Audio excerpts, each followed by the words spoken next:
Subscribe कीजिए हमारे channel को और बेल आइकन को प्रेस करके ऑल सेलेक्ट कर लें हमारे लेटेस्ट वीडियो हर रोज देखने के लिए। नमस्कार दोस्तों, राधे राधे, जय हो कृष्ण कन्हैया की, जय भोलेनाथ। स्वागत है आप सभी का हमारे YouTube चैनल में। दोस्तों, आज की यह वीडियो आप सभी के लिए बहुत ही ज़्यादा इम्पोर्टेंट और खास रहने वाला है। तो आप सभी से निवेदन करूंगी कि दोस्तों आप इस वीडियो को अंत तक जरूर देखें। दोस्तों, आप लोगों को बताना चाहूंगी, उदासीनता हमारे शरीर का एक ऐसा भाव है जहां हमें किसी भी बात में रुचि नहीं रहती, हम कोई सा भी कार्य करने में उत्साहित नहीं रहते। उदासीनता एक सीमा से अगर बढ़ जाती है तो वही मन का रोग बन जाती है। मनुष्य जीवन से अधिक मृत्यु को पसंद करने लगता है। हम सब जीवन में कभी न कभी उदासीनता का अनुभव अवश्य ही करते हैं। मन निराशा से भर जाता है और हम कार्य का त्याग कर बैठते हैं। अधिकतर हमारी उदासीनता कुछ समय के लिए ही होती है, इसलिए उससे होने वाली हानि को हम पहचान नहीं पाते।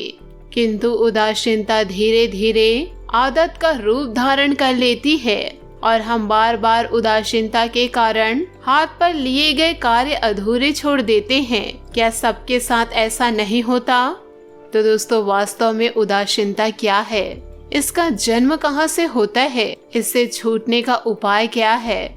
उदासीनता वास्तव में मन की ऐसी स्थिति का नाम है जब हमें अपनी तकलीफों, अपनी कठिनाइयों का कारण बाहर दिखाई देता है। हम कहते हैं दोस्तों, समाज बुरा है, नौकर या पति गलत है, या नौकर पत्नी गलत है, पति पत्नी का बर्ताव अनुचित है, जीवन की हर एक परिस्थितियां प्रतिकूल है, वक्त हमारा साथ नहीं दे रहा दोस्तों, वगैरह वगैरह। और जब दुख का कारण बाहर होता है तो उसे बदलने का हमारे पास कोई मार्ग नहीं होता।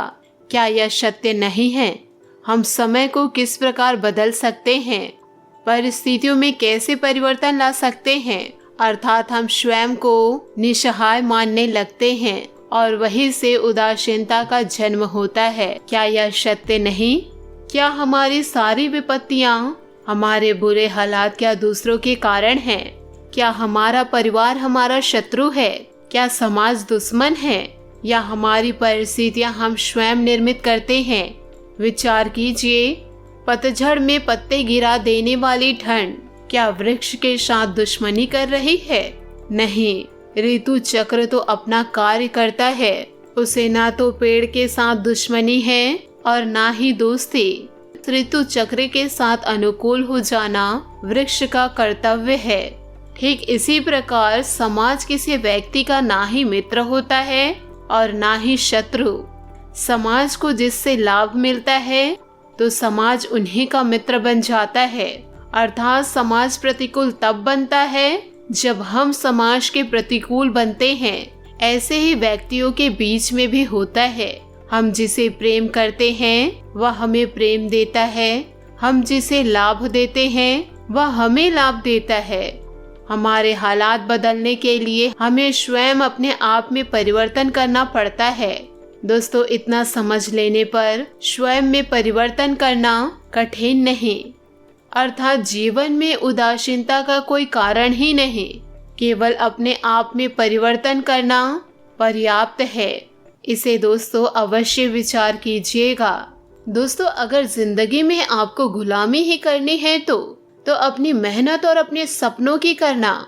नसीब की गुलामी करके आज तक किसी को कुछ नहीं मिला, क्योंकि नसीब एक कमजोरी को छुपाने के लिए बनाई गई एक गलत सोच है, जिसने ना जाने कितने के सपनों को तबाह कर डाला। कहते हैं अगर खुद पर विश्वास हो तो दुनिया की हर एक चीज संभव है, क्योंकि दोस्तों विश्वास वो ताकत है जिसे जीवन के काले अंधेरों में भी उजाला लाया जा सकता है। दोस्तों, एक छोटी सी कहानी बताती हूँ जिसे सुनकर आपको नसीब पर से विश्वास उठ जाएगा। एक बार दोस्तों 4 लोग ऊंट पर बैठकर रेगिस्तान की सैर पर निकल पड़े। घूमते घूमते वह लोग बहुत दूर निकल जाते हैं। तभी एक रेत का तूफान आता है और वे सभी रास्ते भटक जाते हैं। अब उसे बचना है तो कैसे भी करके इस तूफान से बाहर निकलना है। लेकिन दिशा का ज्ञान तो किसी को था ही नहीं और वह ऐसी जगह फंसे हैं जहां उन लोगों को सही रास्ता दिखाने वाला भी नहीं है। अब उसे कौन बचाएगा? और यह सब सोचकर एक आदमी अपना सर पकड़ लेता है और दोस्तों नसीब को कोसते हुए कहता है कि अब हम नहीं बचेंगे। और दोस्तों वह वहीं बैठ जाता है और बाकी लोग हिम्मत जुटाकर चलने लग जाते हैं।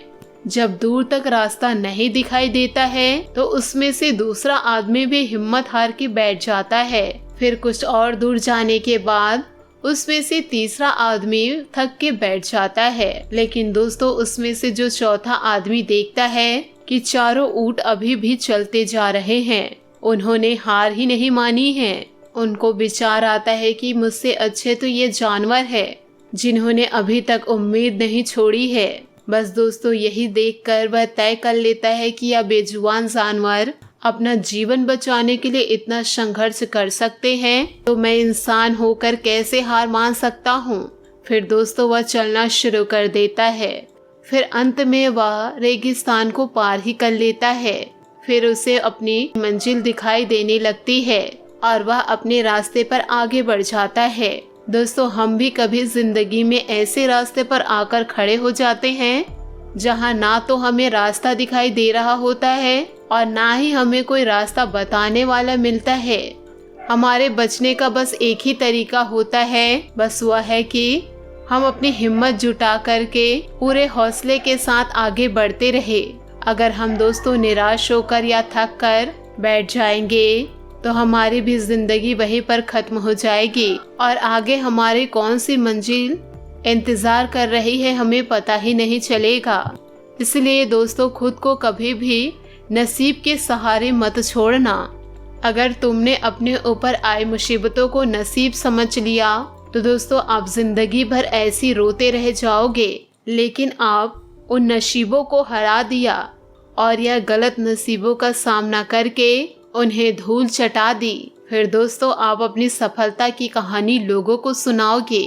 कामयाबी सुबह की जैसी होती है, मांगने पर नहीं जागने पर मिलती है। हम यह नियंत्रित नहीं कर सकते कि जीवन में आगे क्या होगा, लेकिन हम निश्चित रूप से यह नियंत्रित कर सकते हैं कि आने वाली परिस्थितियों को कैसे संभाला जाए।